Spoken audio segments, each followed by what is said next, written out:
Kanya namin tinayo yung foundation para ituloy yung kanyang mga magagandang ginagawa nung araw.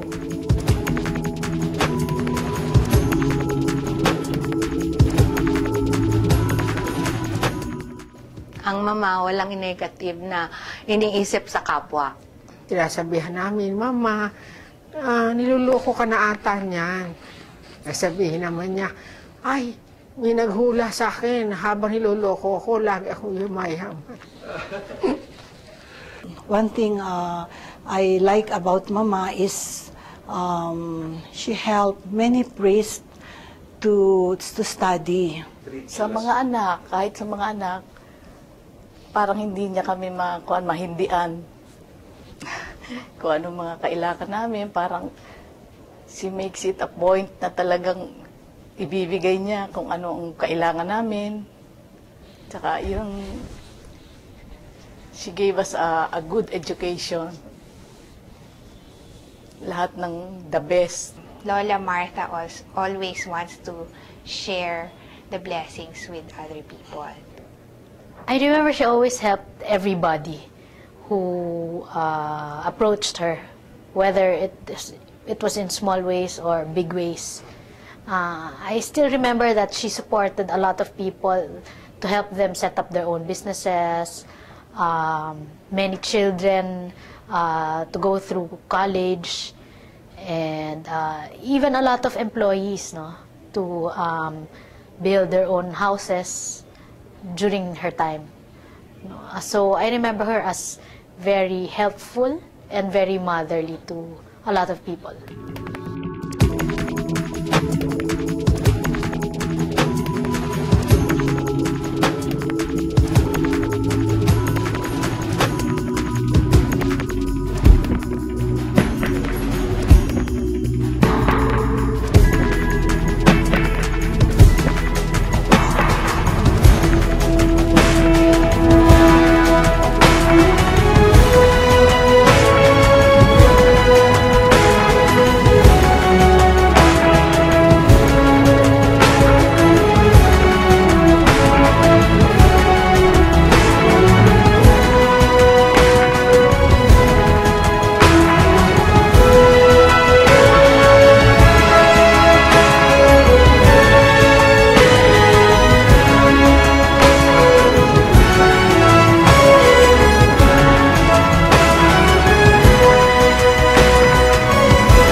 Ang mga programang ito ay may malaking maitutulong po sa aming pamilya.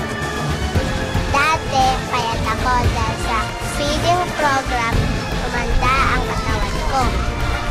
It is our dream that more and more people will help us through their precious time or donations in all our efforts. Pagpatuloy ninyo, mga pamangking ko at apo, ang ginawa ng lola ninyo, I'm sure masaya tayong nakikita ni Mama Marta at Lolo Jose doon.